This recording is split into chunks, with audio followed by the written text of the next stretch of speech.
He left her in the hospital, certain the baby wasn't his. 2 years later, he saw a little boy who looked exactly like him. Jackson Harper stood frozen at the entrance of the hospital room, unable to take another step forward. The soft cries of a newborn echoed faintly from inside, but all he could hear were his parents' voices in his head, whispering doubt and certainty with equal weight. His father had told him days ago that Hannah had been seeing someone else behind his back, that the baby she now held couldn't possibly be his. His mother had added just enough emotional pressure to tip him further, reminding him of his career, of the empire he was building, and of how one wrong decision could undo everything. Jackson hadn't wanted to believe it at first, but fear has a way of blinding even the most intelligent man. When Hannah turned her head and saw him standing there, her face lit up, tired, pale, but so full of love and hope that it nearly shattered him. She beckoned him in with her eyes, a silent plea for support, for presence, for belief. But he didn't move. Instead, he stepped back. And then another. Until he turned around and walked out, leaving her holding their newborn alone. As the elevator doors closed in front of him, Jackson felt a weight lift, but it wasn't relief. It was numbness. The kind that creeps in when you've just made a decision you know you'll never be able to take back. Hannah didn't cry when he left. She didn't scream or chase after him. She just looked down at the baby boy in her arms, whose tiny features already showed hints of the man she loved, and now hated. Her heart didn't just break, it unraveled slowly, like a thread pulled loose until all that remained was exhaustion and disbelief. She whispered soft words to the infant, promised him she would protect him, that he was wanted, even if his father refused to see it. In the days that followed, Jackson buried himself in work. He signed deals, held press conferences, and smiled through photo shoots. The tabloids praised his focus, his clarity, his single-minded ambition. No one knew what he had left behind to maintain that image. No one asked. And he never offered. When people brought up Hannah, he dismissed her with a blank look, pretending it had been nothing more than a short-lived mistake. Meanwhile, Hannah moved into a small apartment on the edge of the city. She juggled sleepless nights and endless diapers with freelance work and overdue bills. She grew quiet, inward, and strong in ways she had never imagined she would need to be. Every time she looked into her son's eyes, blue like his father's, she felt a storm of conflicting emotions. She loved him more than life itself. But forgiving Jackson? That was something she couldn't even imagine. Her body healed. Her spirit didn't. She never told Jackson about the long nights at the emergency room, about the first fever, or the first laugh. She never sent photos or texts. If he wanted out, then he would stay out. But deep down, somewhere beneath the anger and the fatigue, a small part of her still waited. Not for him to come back, but for him to realize what he had left. She didn't need him to fix what he'd broken. She just wanted him to see the truth. And the truth, she knew, was growing stronger every single day in the arms of a boy who looked more like his father with each passing hour. 2 years passed, marked not by calendar pages but by sleepless nights, scraped knees, and quiet victories. Hannah's life had reshaped itself around her son, Liam, who had grown from a fragile newborn into a vibrant, curious toddler with a shock of blonde hair and piercing blue eyes that mirrored the very man she had spent so long trying to forget. Each day she woke up before the sun, often to the sound of tiny feet padding into her room, and each night she collapsed into bed after juggling work, parenting, and the heavy silence that settled in once Liam was asleep. Money was always tight. The part-time paralegal work she'd taken after her maternity leave had ended was barely enough to keep them afloat. She supplemented her income with freelance legal research projects she completed late at night, long after Liam was in bed. Her friends had slowly faded away, some unsure of what to say, others too wrapped up in their own lives to notice hers had changed completely. Her parents helped when they could, but they lived in another state and had their own struggles to manage. Hannah didn't talk about Jackson, not to her friends, not to her family, and certainly not to Liam, who was still too young to ask where his father was or why he never came around. But she thought about him more than she wanted to admit. Every time Liam smiled just so, or said something with the same cadence Jackson once used, she felt a quiet ache in her chest. She didn't cry anymore. That part of her had dried up in the first few months after Jackson left. Now she simply carried the loss with her, folded neatly into her days like the small scar on her stomach, a reminder that something had been taken from her. There were moments when the bitterness threatened to swallow her. Especially when she remembered how Jackson had left so easily, with no explanation, no goodbye. He hadn't even held Liam. He had made his decision based on lies told by people who were supposed to protect him. And what hurt the most was that he hadn't questioned them. Not once. He had believed she was capable of betrayal. He had believed their child wasn't his. And he had walked away without looking back. But Hannah didn't let that bitterness show. She couldn't afford to. She had a little boy to raise, and Liam needed joy, not shadows. So she learned to smile again, for him. She took him to the park every weekend, even when she was exhausted. She read him the same bedtime story 6 nights in a row because it made him laugh. She taught him how to say please and thank you, how to tie his shoes, how to be kind. Every milestone he reached, she celebrated like it was the 4th of July. Still, there were hard days when Liam got sick and she had no one to lean on, days when she wondered if she'd ever trust anyone again. Sometimes, late at night, when the world was quiet and her defenses were down, she found herself imagining what might have happened if Jackson had stayed. If he had held his son that day. If he had looked past the lies. But she always pushed those thoughts away. She had stopped believing in second chances. One gray afternoon, she took Liam to the city park after work. He loved the swings, and she loved watching him soar, his tiny sneakers kicking the sky. She sat on the bench with a thermos of lukewarm coffee and a book she didn't plan to read. Liam's laughter filled the air. Then, across the field, she saw him. Jackson. He wasn't dressed like a businessman that day. No suit, no tie, just dark jeans and a wool coat. He looked older, slightly more tired, but unmistakably the same man she had once loved. Their eyes met, and in that split second, she saw something flash across his face, shock, disbelief, maybe even recognition. He stared at Liam, who had just hopped off the swing and was now running toward her with a wide grin. Jackson didn't move. He just stood there, frozen, as if his world had just tilted. Hannah turned away before Liam reached her, her heart pounding so hard she could hear it over the wind. She picked up her son and whispered, "It's time to go, sweetheart," trying to keep her voice steady. That night, as she tucked Liam into bed, she couldn't stop shaking. She didn't know what would come next. She didn't know if Jackson had really seen what she feared, and hoped he had. But for the first time in 2 years, something had cracked in the wall she had built around herself. And it terrified her. Because if he had seen Liam clearly, if he knew, then everything might change. And after surviving so long on her own, Hannah wasn't sure if she was ready for that kind of earthquake. Jackson couldn't sleep that night. Not after what he had seen in the park. That boy, the way he ran, the way he laughed, the exact shade of his blonde hair, the same piercing blue eyes that stared back at Jackson every morning in the mirror. It had been a split second, but in that moment, something inside him shifted violently. He had always believed he had done the right thing, or at least the necessary thing. His parents had been so sure. The timing didn't add up, they had said. Hannah had been distant. She had smiled at other men. The seed of doubt had been planted, and he had watered it with fear and self-preservation. But seeing that child, so unmistakably his, made all those excuses crumble like dry leaves. He spent hours pacing his apartment, ignoring calls and canceling meetings. His assistant was baffled, unsure why the usually composed and sharp CEO had suddenly gone off the grid. Jackson didn't offer an explanation because he didn't have one. All he had were questions. What had he done?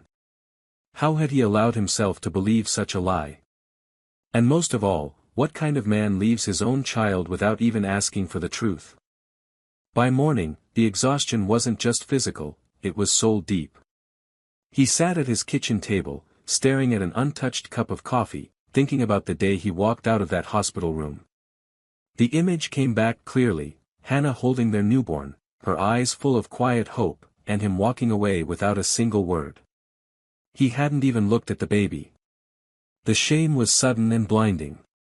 He didn't deserve forgiveness. But he knew, with absolute certainty, that he needed to find them. He needed to see the boy again. He needed to speak to Hannah, even if she slammed the door in his face. It took him 2 days to track her down.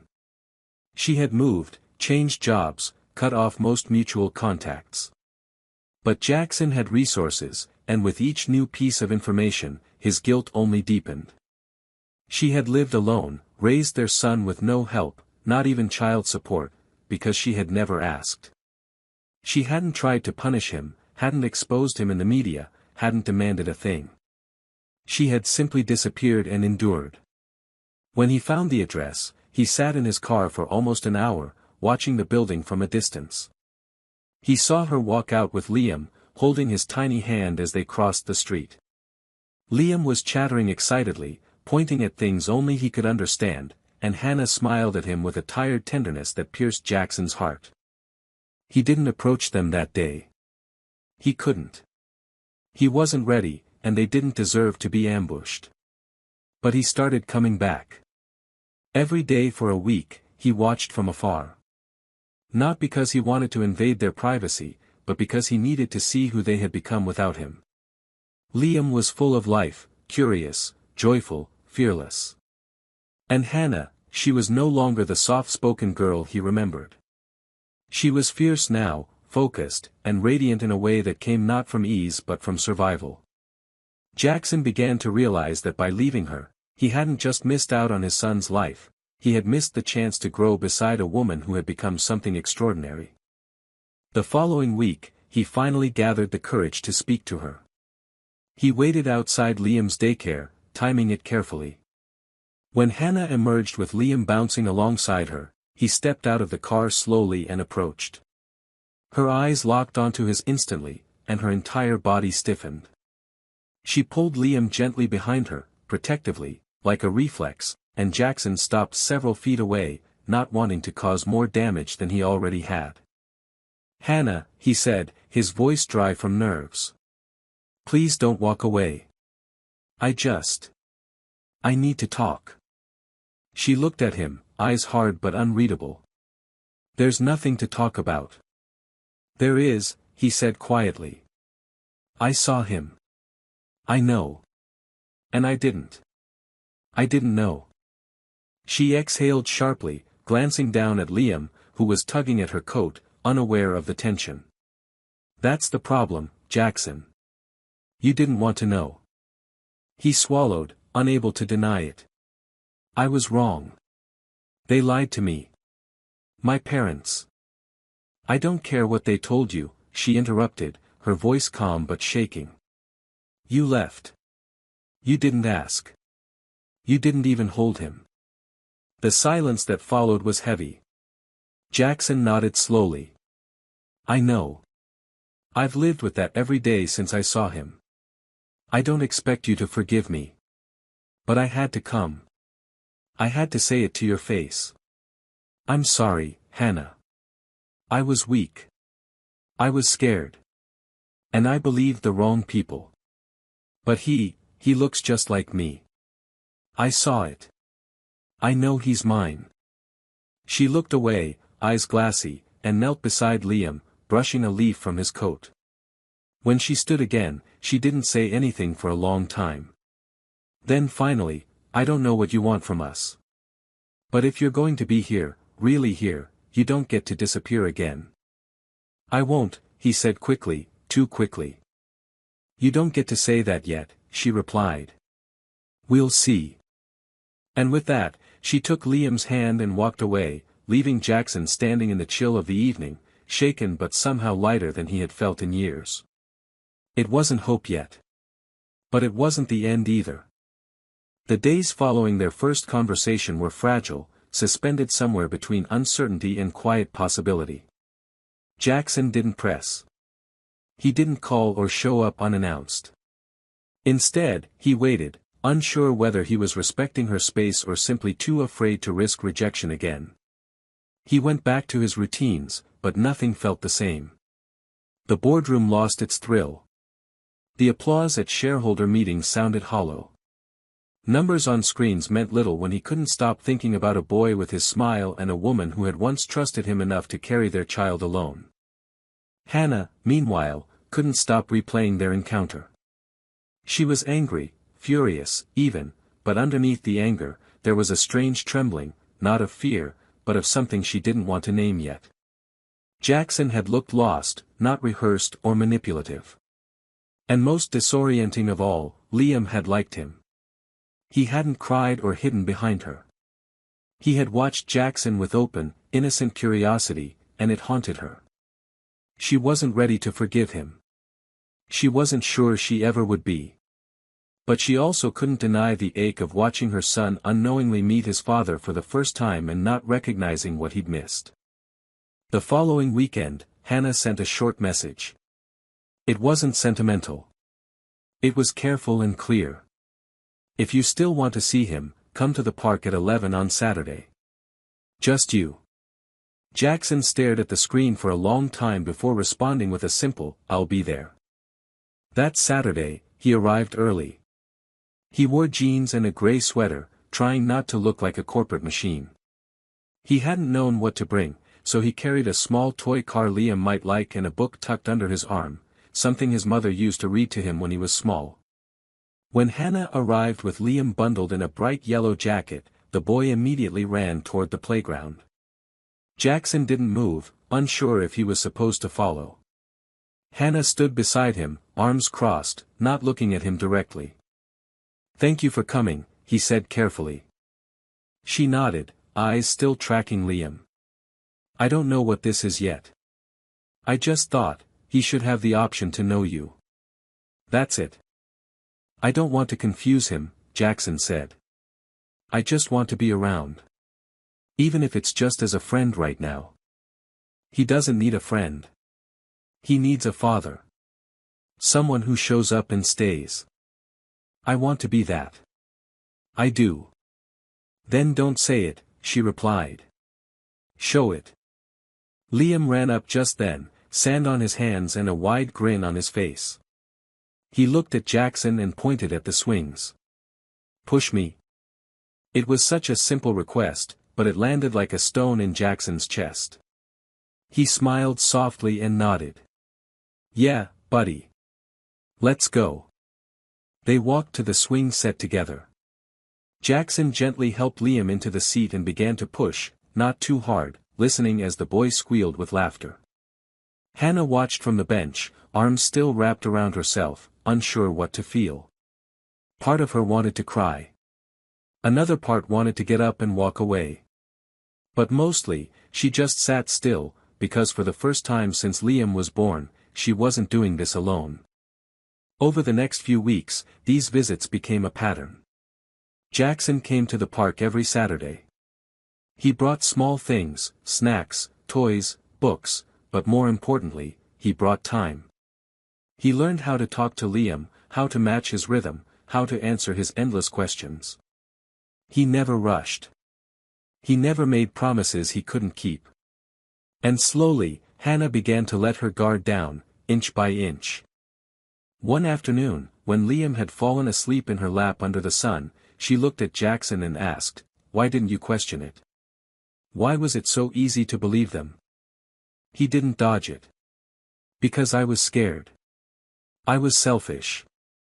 And I didn't want to lose everything I thought I'd worked for. But I lost more than I ever imagined. I see that now." Hannah stared down at her son's face. "He's amazing, you know. You missed so much." "I know," he said quietly. "But if there's still time to learn who he is, even a little, I'll take it." She didn't answer. She just kept holding her son, but for the first time in years, she didn't feel like she had to protect him alone. And that, even if she wouldn't say it yet, mattered more than anything. The 5th month of their new rhythm brought a fragile calm, like the first few clear days after a storm. Jackson was no longer a stranger in Liam's life. He still wasn't called Dad, and he never asked to be. But when Liam fell and scraped his knee one afternoon and instinctively reached for Jackson before anyone else, Hannah felt something shift. She had been sitting just a few steps away, fully present, and yet her son had chosen the man who once left before he ever held him. That moment stirred something in her that she didn't want to examine too closely, because if she did, she'd have to acknowledge that Jackson was becoming a real part of their world. And it scared her. Not because she didn't want it, but because she did. And wanting meant risking everything all over again. Jackson felt the change too. He began to anticipate Liam's needs, noticing small things, when he got overwhelmed by noise, when he needed time to wake up before being spoken to, which stories made him giggle. He asked Hannah questions, not just to be involved, but to understand. He didn't try to overstep. He didn't challenge her authority. If anything, he respected it so deeply that sometimes it caught her off guard. And every time she expected him to falter or disappear, he didn't. One day, after a long afternoon at the Children's Museum, Liam fell asleep in the back seat of Jackson's car. They had all gone together. Hannah had insisted on driving separately at first, but Jackson had offered to pick them up so Liam wouldn't have to be shuffled between vehicles. She had reluctantly agreed.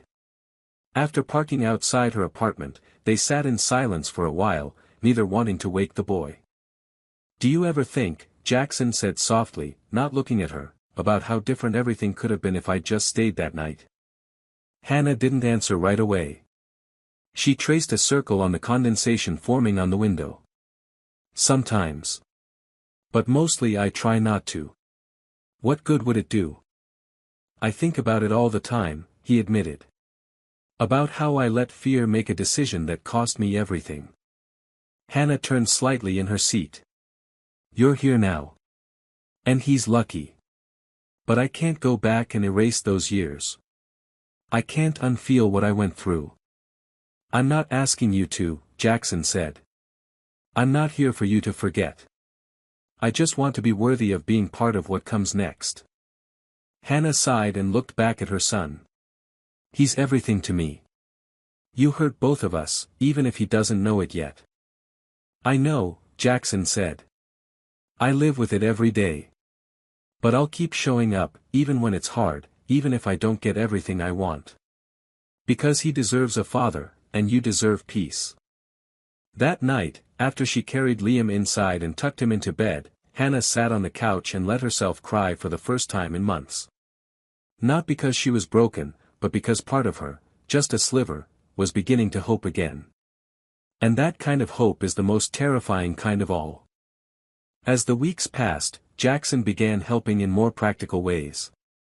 He volunteered to take Liam to his speech therapy sessions once a week, sat through parent-child playgroups, even started cooking Sunday breakfast when they invited him inside. It began with small things, Hannah asking him to grab milk from the store while she changed Liam, or passing him the baby wipes without a word. But over time, those small things grew into habits, and the space he occupied in their lives slowly became less temporary. Liam noticed too. He didn't call Jackson by name anymore, he called him Jay, a nickname born from toddler mispronunciation and carried with affection. Jackson didn't correct it. He wore it like a badge. And then one night, as Liam fell asleep on Jackson's chest during a movie, Hannah looked over and realized her fear had been replaced by something else. She couldn't name it yet. But she no longer braced for him to disappear. She no longer wondered if he was playing a role. He wasn't perfect, but he was real. And real was more than she had thought she'd ever get. It still wasn't forgiveness. It wasn't love. But it was something close. It was the beginning of a life neither of them had planned for, but one both of them were now brave enough to reach for. Autumn settled gently over the city, wrapping the streets in warm gold and rust-colored leaves. The air turned crisp, and Liam began insisting on wearing his favorite little hat with the bare ears, even indoors. It had been nearly 6 months since Jackson re-entered their lives, and while no one had labeled what they had, the routine they'd created was undeniably a shared one. Jackson was there almost every day, picking Liam up from daycare when Hannah had late meetings, reading bedtime stories, attending preschool open houses, and even helping put together a wobbly IKEA bookshelf that had sat half-assembled in Hannah's hallway for nearly a year. He had become a fixture in their home, not as a guest, but something steadier. Yet with the comfort of that routine came complexity. Hannah found herself questioning her own boundaries. Jackson wasn't the same man who had left her in a hospital bed. He was softer now, more thoughtful. He asked before doing anything, and he listened when she spoke. He never interrupted, never defended the version of the past that made him feel better. He owned his mistakes in a way that felt rare and unpolished. And that made it all the more difficult for Hannah to keep him at arm's length.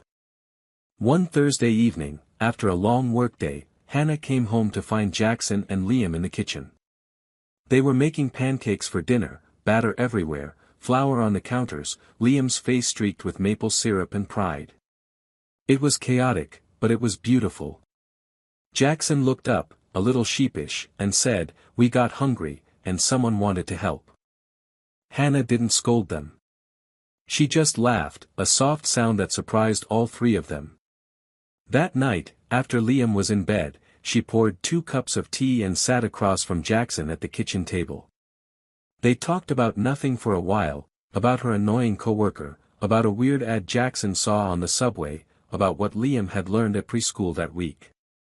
But as the conversation wound down, Jackson's gaze grew serious. "Do you ever think about what this is?" he asked quietly, not looking directly at her. She stirred her tea slowly. "All the time. I just don't know how to define it yet." "Neither do I," he admitted. "But I know it's not pretend. I know I care about him. And I care about you." That never really stopped, Hannah. She looked at him then, and her heart did that thing it used to do back when they were younger, when love felt like an open road instead of a collapsed bridge. She wanted to believe him, but part of her was still protecting the version of herself that had been abandoned. "I don't trust easily anymore," she said after a pause. "And I can't promise I'll be able to give you what you're hoping for." "I'm not asking you to promise anything," he said. "Just keep letting me be here. Let me earn it, if I can." And she nodded, because that felt safe. Because it was honest. In the weeks that followed, their dynamic shifted in small but noticeable ways. Hannah started inviting him to stay for dinner without prompting. Jackson brought over Liam's favorite muffins on Monday mornings before work. One Friday, he fell asleep on the couch while reading to Liam, and Hannah covered him with a blanket instead of waking him. The moments were simple, but they added up. They began to share the weight of parenting in ways Hannah hadn't realized she was missing. When Liam got sick with a nasty flu, Jackson stayed up with her through the night, holding a bowl, wiping his son's forehead, running to the pharmacy in the rain without complaint. He didn't just show up, he stayed, through the messy, the exhausting, the real. And Hannah, watching him curled at the edge of her couch at dawn, realized he wasn't doing it out of guilt anymore. He was doing it because he loved their son. Because he loved her. Still, she didn't say those words out loud. Not yet. But the wall between them had begun to crumble, and for the first time in years, she let herself wonder what it might be like if they weren't just co-parents. If they were something more. She wasn't ready to name it. But she didn't turn away from it either. Not anymore. By the time winter arrived, snow blanketing the city in soft silence, their lives had settled into a quiet rhythm that felt almost like family. Jackson had grown into his role with a naturalness that surprised even him. Liam began to expect him, not with hesitation but with delight, small arms reaching up for hugs, proud declarations like "Jay's picking me up today," echoing through preschool hallways. He still didn't call him Dad, and Jackson never asked him to. The name didn't matter. The connection did. For Hannah, the slow transformation was harder to process. She was used to doing things alone. She had survived the sleepless nights, the terrifying illnesses, the empty holidays, all without anyone to lean on. And now here he was, no longer a shadow from her past, but a real man who showed up in ways that were no longer performative. He was part of the routine. And part of her. One evening, just before Christmas, they attended Liam's preschool holiday concert. It was the kind of chaotic event only parents and small children could love: paper snowflakes taped to walls, glitter everywhere, teachers trying to keep 3-year-olds in line while they sang off-key carols. Liam stood proudly in the front row, his reindeer antlers slightly crooked, and Jackson sat beside Hannah, filming the whole thing with a shaky hand and misty eyes. Hannah glanced over at him once, catching the rawness in his expression. That, more than any apology he had ever spoken, told her just how much he'd changed. After the concert, they bundled Liam up and walked to a nearby diner for hot chocolate. Liam chattered about his songs, his classmates, how he was the loudest reindeer, and how Jay had to see him sing again at home.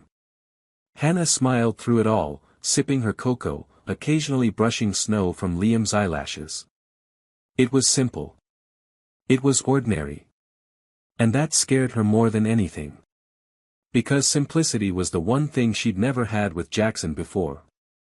Later that night, when Liam was asleep in the car seat, Jackson didn't start the engine right away.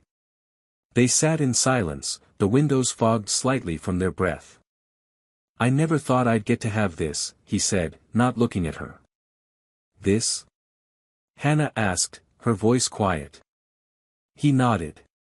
"Not just being a dad. Being with you too. You've let me in, even when I didn't deserve it." "You didn't," she said honestly. "But you stayed long enough to earn your way back." He reached into his coat pocket and pulled out a small, wrapped package. "I was going to wait until Christmas, but I think maybe it's time." Hannah looked at it warily. "What is it?" "It's not what you think. It's not a ring or some dramatic gesture. I know we're not there yet. But I wanted to give you this." She unwrapped the package carefully, revealing a simple photo frame. Inside was a candid shot of Liam on Jackson's shoulders from the park, laughing so hard his face was flushed. On the bottom, engraved into the silver, were the words, "The moment I knew I'd never leave again." Hannah stared at the photo for a long time, her throat tight. "You've changed," she whispered. "I had to," he said. "But more than that, I wanted to." They didn't kiss that night. There were no grand declarations. Just a long, quiet drive back to her apartment. When they got there, Jackson carried Liam upstairs, tucked him into bed without waking him, and turned to go. But at the door, Hannah stopped him. "Do you want to stay for dinner tomorrow?" she asked. "It's just spaghetti, but it's something." Jackson smiled, his heart swelling in a way he hadn't felt in years. "I'd like that." And so it continued, slowly, with no rush, no pressure, no guarantees. Just two people finding their way back to something that had been broken, something that still bore scars, but was healing in a way that neither of them had dared to hope for. For the first time, Hannah stopped bracing for the worst. She allowed herself to believe in what was growing between them. And Jackson, humbled by everything he had once taken for granted, finally understood the depth of what it meant to be part of a family. Not just to love, but to stay. Spring arrived in subtle shifts. The snow melted into soft puddles along the sidewalks, Liam's winter boots were replaced with sneakers, and Hannah found herself opening windows again just to let in the fresh air. It had been almost a full year since Jackson had reappeared in their lives, and the change in all three of them was undeniable. Liam was thriving, confident, happy, and bright. He knew both of his parents now, not just one, and he never questioned that they were both his. He didn't understand the past, and Hannah hoped he never would, not the loneliness, not the betrayal, not the cold silence that once sat between them. All he knew now was warmth. For Hannah, there were still moments of hesitation. Her wounds hadn't disappeared, they had just scarred over in quiet, invisible ways. But Jackson had continued to earn back every ounce of trust. He never missed a school event, never forgot a pickup time, never crossed the invisible boundaries she had drawn in the beginning. Over time, she stopped noticing those boundaries because he stopped needing reminders. He understood her rhythm, her silence, her glances, the weight behind a single look. He knew when to lean in and when to give her space. And that, more than anything, had healed her. One evening, they sat on the front steps of Hannah's apartment, watching Liam blow bubbles across the yard. The sun was beginning to set, casting a golden hue over everything. The light made Jackson's hair appear even blonder, and his eyes softer than she remembered from years ago. Liam laughed and chased the bubbles with his whole body, arms stretched wide like he was trying to catch the entire sky. Hannah smiled, her shoulders relaxed. There had been so much tension between them once, now there was only this quiet contentment. Jackson leaned back on his hands and looked at her carefully.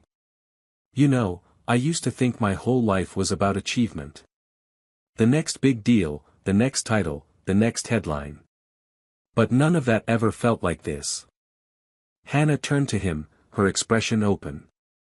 Like what? Like home, he said simply. Not a place, but people. You and Liam, you are home. She didn't speak right away. That word, home, meant something different to her. It wasn't soft rugs and warm meals. It was survival.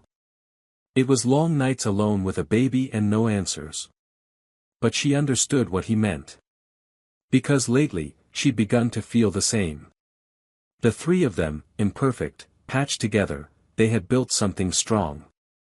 Not because it had been easy, but because it had been hard, and they stayed anyway. I never thought I'd say this, she said, her voice low, but I'm glad you came back. Jackson looked down, his throat tightening. I didn't know if I'd ever deserve to hear that. You don't, she said, but with a smile that softened the words. But you're here. And that's more than I ever thought I'd get. Liam came running toward them then, collapsing into Hannah's lap in a swirl of giggles and grass-stained knees. Jackson reached over and smoothed his hair back. Liam leaned into the touch without hesitation. It was natural now, unquestioned. Hannah watched the moment, committing it to memory. There had been so many nights she had rocked this boy to sleep, wondering if he'd ever know his father. And now here he was, tangled between the two of them, safe. Weeks later, on a warm April afternoon, Jackson asked if they could go somewhere special, just the three of them. He didn't say why. He just told them to dress comfortably. They drove out of the city, past open fields and winding roads, until they reached a quiet house with a wraparound porch. It wasn't flashy. It wasn't grand. But it was beautiful, with enough space for a child to run and enough quiet for Hannah to breathe. This was my grandmother's house, Jackson said as they stepped out of the car. She left it to me when she passed, and I never did anything with it. I didn't know what it was for. Until now.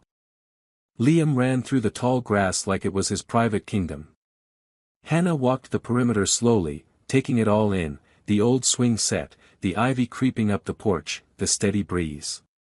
Jackson joined her after a moment.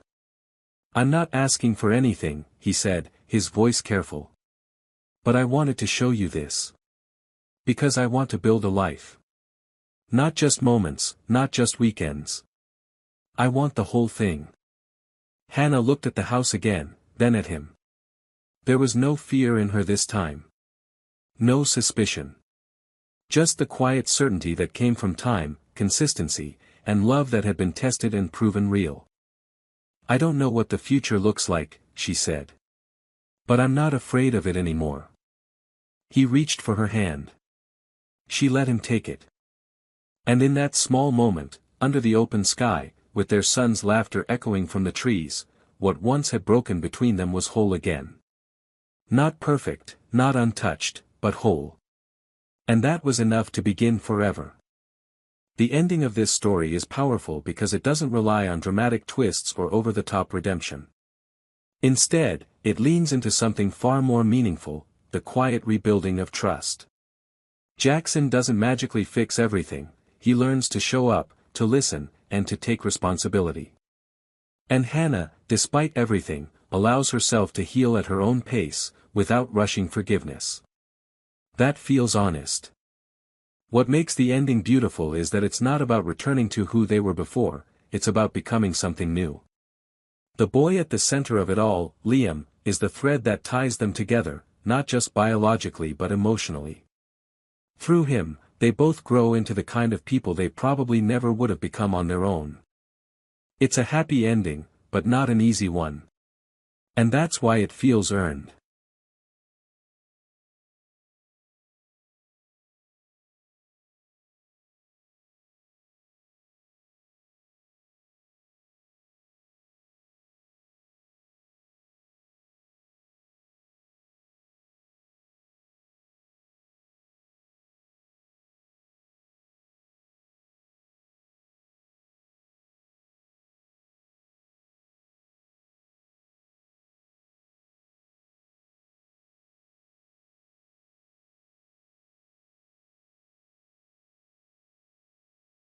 Elena stood frozen before the wreckage of her small seaside restaurant, the place where she had poured her heart and soul. Shattered glass glinted under the morning sun, while the collapsed awning covered overturned tables and chairs. The storm from the night before had taken everything, not just her property, but the hopes and future she had worked so hard to build. She clenched her fists, fighting back the tears. This restaurant wasn't just a business, it was her mother's legacy. The place where she had learned to cook from family recipes passed down for generations. Here, she had turned her passion into reality. But now, all that remained was ruin. Her phone buzzed, a call from the bank. She knew they wouldn't wait any longer. The loan she had taken to expand the restaurant had now become an unbearable burden. There was no money left for repairs, no way to keep the business running. Days passed in a blur of despair and uncertainty. She met with creditors, hoping to negotiate for more time, but the answer was always the same: no payment, no restaurant. Then, out of nowhere, Adrian, a wealthy real estate mogul, made her an unexpected offer. He wasn't interested in buying her restaurant. Instead, he proposed something else entirely. "I need someone to carry my child. In exchange, I'll pay off your debts and provide the financial support to rebuild your restaurant." Lena's breath caught in her throat. She couldn't believe what she had just heard. Such a proposition, it was absurd, almost cold-hearted. Yet, standing at the edge of financial ruin, did she really have another choice? Elena sat in a small cafe in the heart of the city, her hands wrapped tightly around a cup of tea that had long gone cold. Across from her, Adrian sat with an air of confidence, his gaze cold yet unwavering. His proposal still echoed in her mind.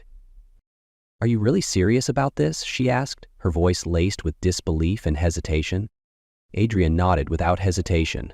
"I don't believe in love or marriage, but I need an heir, and I want to handle this in the most efficient way possible." His words made Elena feel like she was discussing a business contract rather than making a life-altering decision. Carrying a child wasn't just a transaction, but in her current situation, did she really have the luxury of refusing? Adrian slid a folder across the table toward her. "This is the contract. You'll receive enough money to clear your debts and rebuild your restaurant. During the pregnancy, I'll ensure you have everything you need." Elena stared at the papers in front of her. A single decision that could change her life forever. If she accepted, she would be free from financial ruin. But at what cost? She closed her eyes, searching for an answer deep within herself. Her life had always been filled with difficult choices. When her mother passed away, she had given up her education to take over the restaurant. She had always been the one to sacrifice for the things that mattered. Finally, she took a deep breath and picked up the pen. "All right, I agree," Adrian nodded, showing no surprise. It was as if he had anticipated her answer.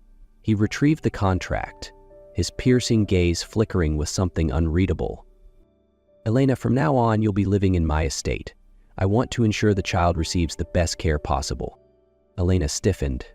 She had known this arrangement would change her life, but she hadn't expected to be pulled into Adrian's world, a world so distant and cold. But there was no turning back now. She had just signed a contract that could define the rest of her life. The first few days at Adrian's estate were overwhelming for Elena. Everything felt too unfamiliar, too grand, yet too cold. The massive house was adorned with elegant furniture and the staff catered to her every need. But no one truly spoke to her beyond polite greetings. Adrian was no exception. He worked long hours and was rarely home. When they did see each other at dinner, their conversations were brief and formal. He was attentive but distant. Elena began to feel like a stranger in her own life. One morning, she woke up feeling nauseous. She rushed to the bathroom, gripping the sink as she tried to steady herself. Pregnancy? It felt strange and terrifying. When she finally stepped out, she was startled to find Adrian standing there, watching her closely. "Are you all right?" His voice was low, steady. Elena instinctively nodded, but she noticed something in his gaze.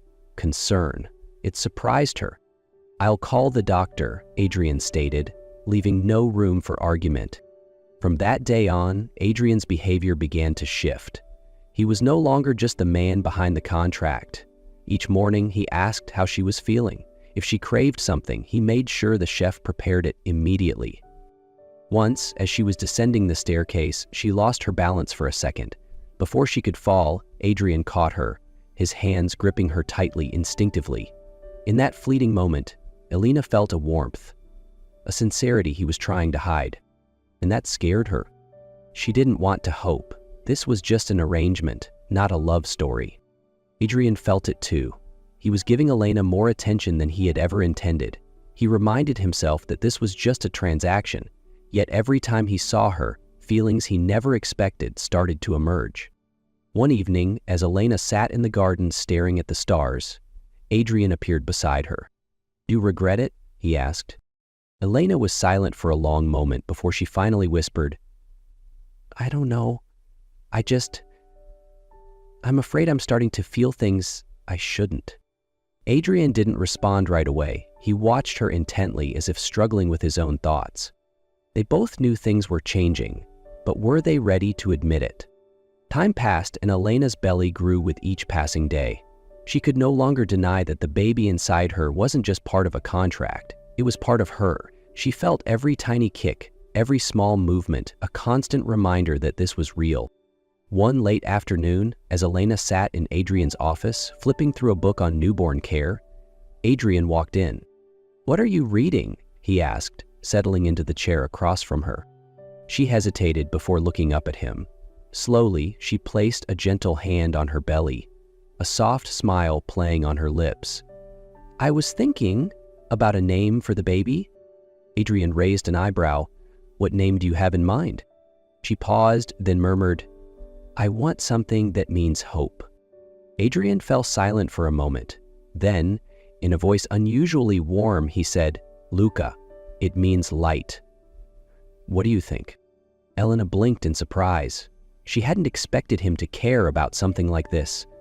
Her fingers traced gentle circles over her belly, feeling a small kick in response. "Luca," she whispered, "I like it." For the first time, this moment had nothing to do with a contract or an agreement. It was just two people waiting for the arrival of their child. But then, that happiness was shattered by a painful truth. That evening, Elena overheard a conversation between Adrian and his lawyer. "Once the baby is born, all arrangements will be finalized. She'll receive the rest of the money and leave," Adrian said, his tone firm and calculated. Elena's heart clenched. So no matter what moments they had shared, no matter the warmth she had started to feel, to him, this was still just a deal. Her hands curled into fists as she fought back tears. But when Adrian turned and saw her, the pain in her eyes was impossible to hide. "Elena," he said her name softly, realizing something was wrong. She stood up, her voice shaking but resolute. "So, that's it. You never even considered keeping me here. From the start, I was just another part of your plan, wasn't I?" Adrian didn't answer. For the first time, he was at a loss for words. Elena let out a bitter laugh, tears spilling down her cheeks. I was a fool to think that we had something beyond a contract. She turned and walked away, leaving Adrian standing there, conflicted and suddenly aware of something he had never expected: the fear of losing her. That night, Elena packed her bags. She knew that if she stayed, her heart would shatter even more. But just as she stepped out the door, a firm hand grasped her wrist. "Elena, don't go!" Adrian's voice broke, raw with desperation. He stepped closer, his grip tightening, as if letting her go would shatter him completely. "I can't lose you." "I won't." His breathing was unsteady, his usual composed demeanor crumbling. "If you walk away now, I don't know how to fix this, but I swear to you, I will spend every day trying if you just give me the chance." Elena stood frozen in the grand hallway, her hands clenched so tightly that they trembled. Adrian was holding on to her, as if letting go meant losing her forever. She could feel the urgency in his grip, the warmth of his fingers wrapped around her wrist. Silent, desperate. "Don't go," he said, his voice hoarse. Elena bit her lip, her heart aching. "Why, Adrian? Isn't this what you wanted? Wasn't I just part of the deal? A contract, a woman carrying your child, only to leave when it's done?" Adrian shook his head, his grip tightening. "No, I was wrong, Elena." She let out a bitter laugh, but it caught in her throat, mixed with tears and heartbreak. "Wrong? When did you realize that? When I started hoping? When I started believing that maybe, just maybe, this was more than just a contract?" Adrian looked at her, his eyes raw with emotions he had never let himself show before.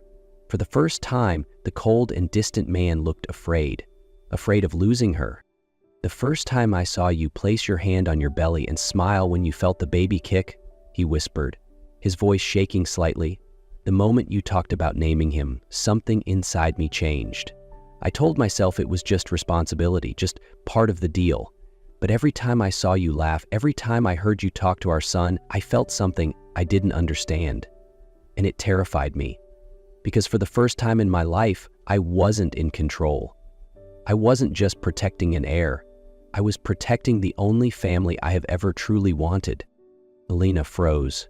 She thought back to all the moments, the way Adrian had watched her silently, the small yet thoughtful gestures, the way he worried when she was unwell, the late-night meals he personally prepared whenever she craved something. She had convinced herself that it was just responsibility. But now, looking into his eyes, she realized it wasn't obligation, it was love. A love he hadn't even realized himself. "What do you want from me, Adrian?" Her voice broke. He released her wrist, but his gaze never wavered. "I want a family, not just with Luca, but with you." Tears spilled down Elena's cheeks, but this time they weren't out of pain, but because she knew he meant every word. 3 months later, the warm scent of freshly baked bread filled the cozy little restaurant, sunlight spilling through the large windows, casting a golden glow over Elena's serene smile. She never thought she'd be back here, but Adrian had kept his promise. He hadn't just helped her rebuild the restaurant, he had stayed, day after day, proving that his love wasn't just words. And when their son was born, Adrian had held him close, his voice unsteady as he whispered, "Welcome to the world, Luca. I promise I'll always be here." Elena looked at him, her heart finally at peace after all the storms they had weathered. She reached for his hand, placing it over their son's tiny fingers.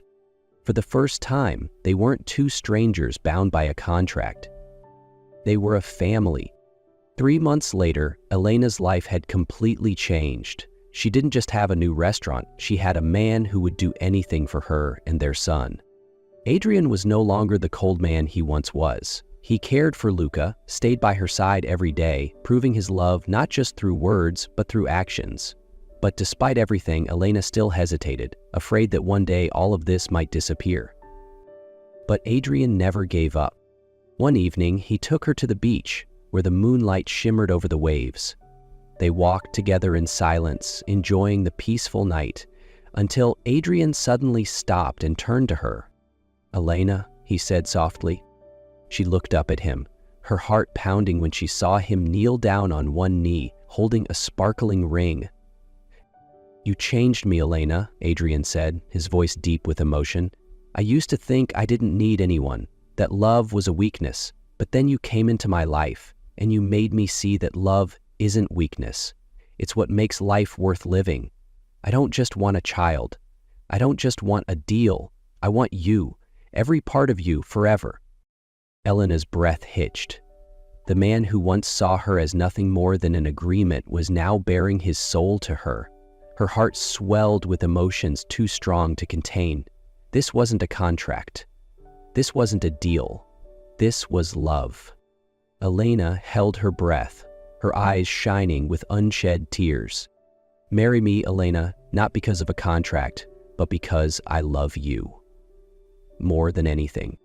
A choked laugh escaped her lips as tears finally fell. She had once thought she could never believe in love again, but looking into Adrian's eyes now, she knew. This wasn't a transaction. This was a promise. With a trembling smile, she whispered, "Yes." Adrian stood, pulling her into his arms, holding her as if she was the most precious thing in the world. 3 months later, their wedding day. The beach glowed under the golden sunlight, white silk ribbons dancing in the wind. Elena walked down an aisle covered in delicate rose petals, her wedding dress flowing gracefully around her. At the end of the path, Adrian stood waiting, his eyes locked on her. And when she reached him, placing her hand in his, he held on tight, silently vowing to never let her go. Vows were exchanged, love filling every word.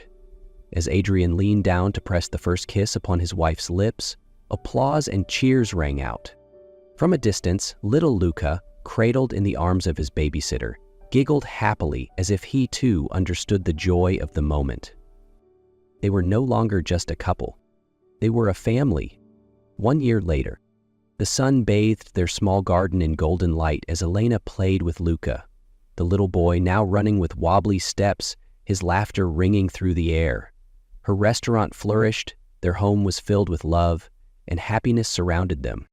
Adrian walked up, wrapping an arm around her waist and pressing a soft kiss to her forehead. "I love you." Elena smiled, leaning into him. "I love you too." As they watched Luca run toward them, his tiny arms outstretched, Adrian bent down and scooped him up into his arms, spinning him around as the boy's laughter echoed through the garden. Elena laughed, watching them, her heart swelling with warmth. Adrian turned to her, holding their son close. "You know," he said, smiling, "I used to think happiness was something people only dreamed about. But now, I wake up every morning, and it's right here, in front of me." Elena reached for his hand, squeezing it gently. "Because we built it together."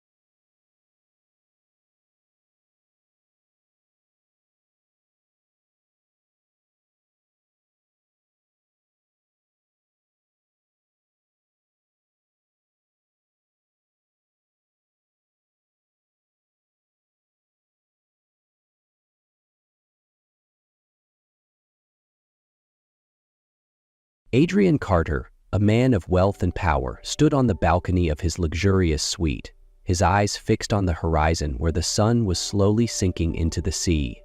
The vibrant hues of orange and gold reflected on the gentle waves, creating a scene of serene beauty. At 36, Adrian was the heir to a sprawling business empire, having achieved everything money could buy. Yet, despite it all, his heart felt hollow. After a string of personal and professional setbacks, Adrian had come to this seaside town seeking the peace he felt he had long lost. To the outside world, Adrian seemed the picture of perfection, tall, strikingly handsome, and impeccably dressed. His dark hair was neatly trimmed, with a few strands of gray at his temples adding to his air of sophistication.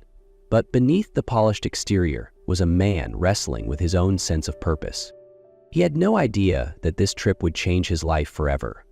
In this quaint little town, Adrian would meet a woman with a warm heart and fierce determination. Mia Harper, a young woman with big dreams, undeterred by the challenges life had thrown her way. And it would all begin with a promise that seemed so insignificant at the time. Adrian Carter came to this seaside town not to find something specific, but to escape. Just days before his wedding, his fiancée had walked away after discovering he had insisted on a strict prenuptial agreement. As if that weren't enough, a major business merger he had worked tirelessly to secure had fallen apart at the last minute. His life, which had seemed so perfect, had turned into a string of pressure-filled days and mounting disappointments. Adrian chose a luxurious hotel perched on a hill overlooking the coast. He believed that this quaint little town, with its cobblestone streets and tranquil atmosphere, might help him regain his footing. Yet after a few days, he realized the opulence of his suite only magnified the emptiness he felt inside. One afternoon, unable to bear the isolation any longer, Adrian decided to take a walk through the town. The narrow, gravel-lined streets, colorful houses, and charming roadside shops gave him a sense of warmth so different from the cold skyscrapers he was used to. His steps eventually brought him to a small cafe called the Harbor Light Cafe. The weathered wooden sign and the inviting aroma of freshly brewed coffee drew him in. Without hesitation, he stepped inside. The interior was cozy and welcoming, with rustic wooden tables and soft ambient lighting.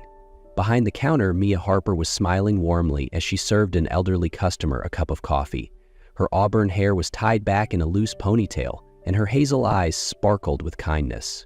Her face, dotted with freckles, gave her an approachable, effortless beauty. Mia noticed Adrian the moment he entered. "Good afternoon, welcome to the Harbor Light Cafe. What can I get for you?" Her voice was warm and friendly, immediately putting Adrian at ease.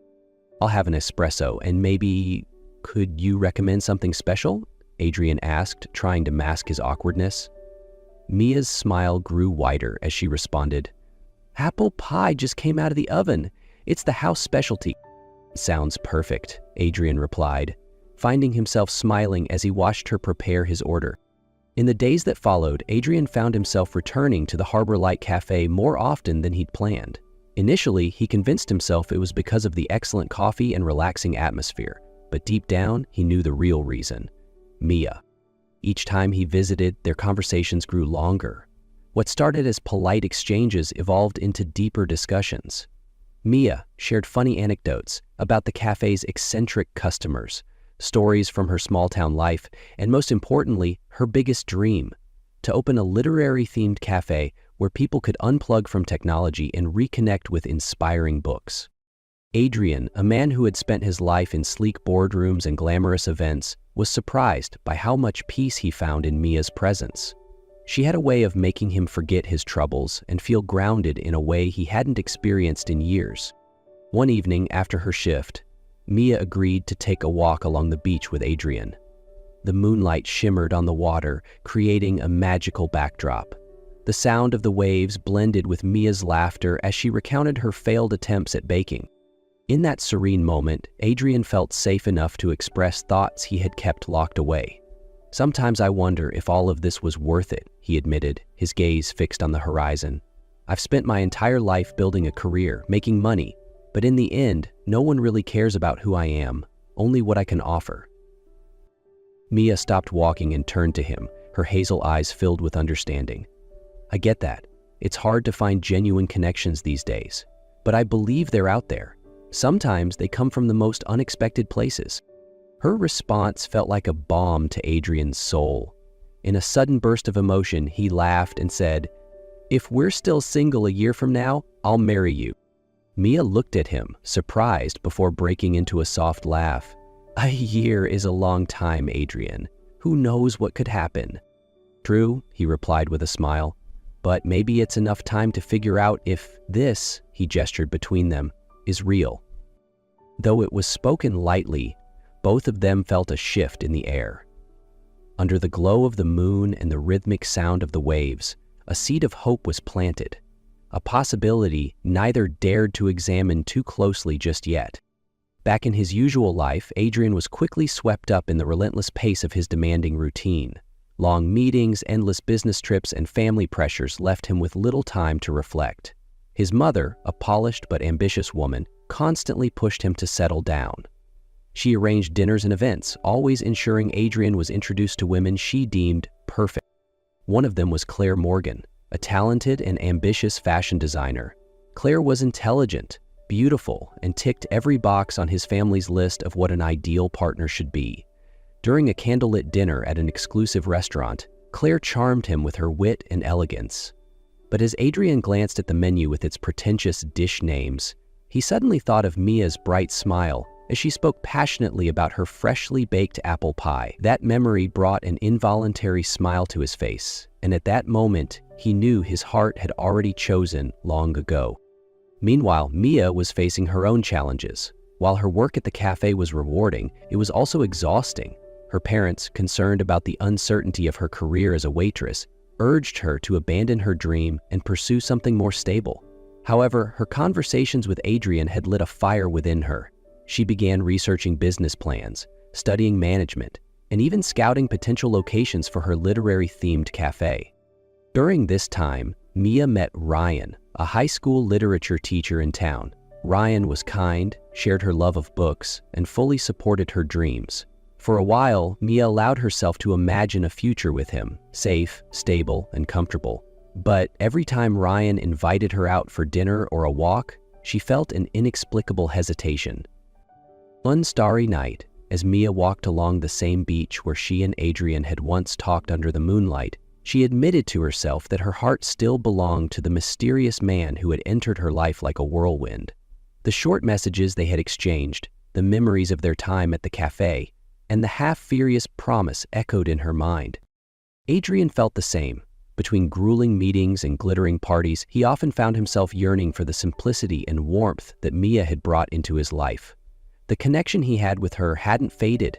If anything, it had only grown stronger. A year had passed since that night on the beach. Adrian stared at the calendar in his office and realized that today was the date he had promised Mia. A rush of nervousness, doubt, and hope flooded through him. Without a second thought, he canceled all his appointments and booked a flight back to the small seaside town where it had all begun. The flight felt endless. Adrian sat in his seat, his mind racing with questions. What if she's moved on? What if those memories were just fleeting moments for her? And what about me? Am I expecting too much? But deep down, he knew he had to keep his promise. When he arrived, Adrian went straight to the Harbor Light Cafe, the place where every memory of Mia seemed to come alive. His heart pounded as he spotted Mia standing outside, but then he stopped in his tracks. Mia was talking to another man, a tall, handsome man who rested his hand on her shoulder with an ease that suggested closeness. A wave of disappointment crashed over Adrian. How foolish he had been to think she would wait for him an entire year. Resigned, Adrian decided to walk away, not wanting to interfere with her happiness. But before he could take another step, a familiar voice called out, "Adrian, oh my God, it's really you." Maya ran toward him with a radiant smile, throwing her arms around him before he could react. The familiar scent of coffee and her soft perfume overwhelmed him, bringing back every memory he had tried to suppress. "I can't believe you actually came," Mia said, stepping back to look at him, her hands still on his arms. Adrian, trying to hide his nervousness, glanced at the man who was now walking toward them. "Mia, aren't you going to introduce me to your friend?" the man asked, with a friendly smile, his tone lighthearted. Mia laughed, seemingly realizing the misunderstanding in Adrian's expression. "Oh, of course! Adrian, this is Mark, my brother. Mark, this is Adrian, the friend I told you about." The word brother echoed in Adrian's mind like a saving grace. Relief washed over him so intensely that he almost laughed out loud. Mark extended his hand with a warm smile. "So you're the famous Adrian. Mia talks about you all the time. It's great to finally meet you." They exchanged pleasantries before Mark excused himself. "I need to pick up my daughter from school. You two have a lot to catch up on." As Mark walked away, the air between Adrian and Mia felt charged with unspoken emotions. "So," Mia began with a playful smile, "are you still single?" Adrian chuckled, the tension easing. "And you?" Still the same, Mia replied, her eyes sparkling.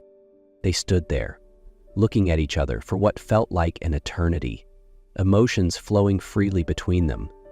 Adrian took her hands in his heart overflowing. "Mia," he began, his voice trembling slightly, "a year ago I said it as a joke.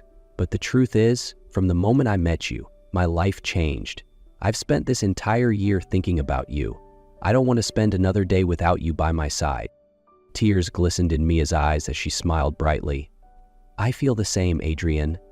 I tried to move on, convincing myself it was just a fleeting moment.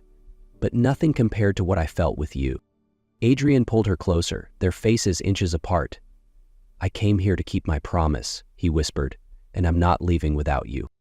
As the sun set over the horizon, with the sound of waves as their soundtrack, Adrian and Mia realized that the promise made a year ago had never been a mere joke. It had been the beginning of something true and deep, a love that had grown stronger with time and distance. The golden hues of the sunset painted the sky and the sea, as if welcoming a new chapter in Adrian and Mia's lives. They stood together on the beach where it had all begun, feeling the magic of the moment. "I think this was meant to be," Adrian said softly, his gaze never leaving Mia. Mia smiled, stepping closer and placing a hand on his chest. "Maybe it always was," she replied, her voice warm and tender. The months that followed marked a turning point for Adrian. The bustling city life that once defined him now felt distant and unfulfilling. After much reflection and countless moments spent thinking of Mia, he decided to leave behind his glamorous lifestyle. Returning to the seaside town felt like coming home, a place where he could rediscover himself and build something meaningful alongside destiny. He got involved in community projects, using his business expertise to help small businesses thrive, inspired by his earlier conversations with Mia about making a difference in the world. As for Mia, she finally brought her dream to life. With Adrian's support, she opened a literary cafe called Stories by the Shore. The cafe became a haven where people could not only enjoy great coffee but also find peace in books and meaningful conversations.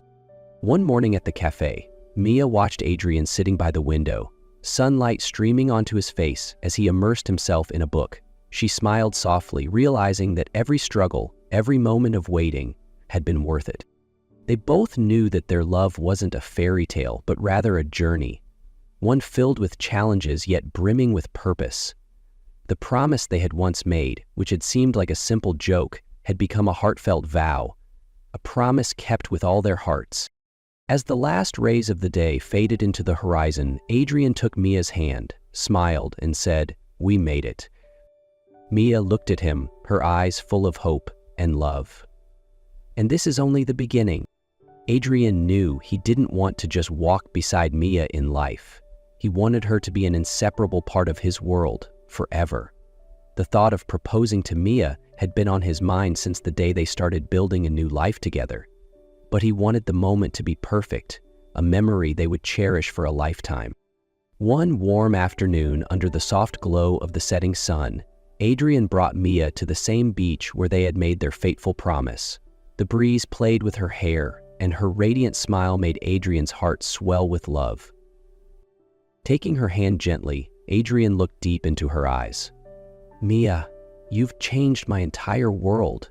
You've taught me to appreciate the little things and helped me rediscover what truly matters in life. I can't imagine a single day without you." Adrian took a deep breath, his heart pounding in his chest. Slowly, he knelt down on one knee and pulled out a small velvet box. Inside was a ring with a delicate stone shaped like a drop of ocean water, shimmering in the golden light.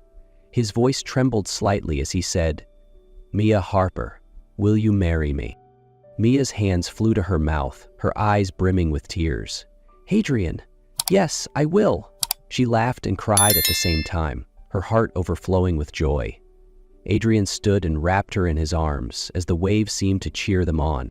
A few months later, Adrian and Mia's wedding took place on that very same beach. The sky was a bright, endless blue, and the sun bathed everything in golden light.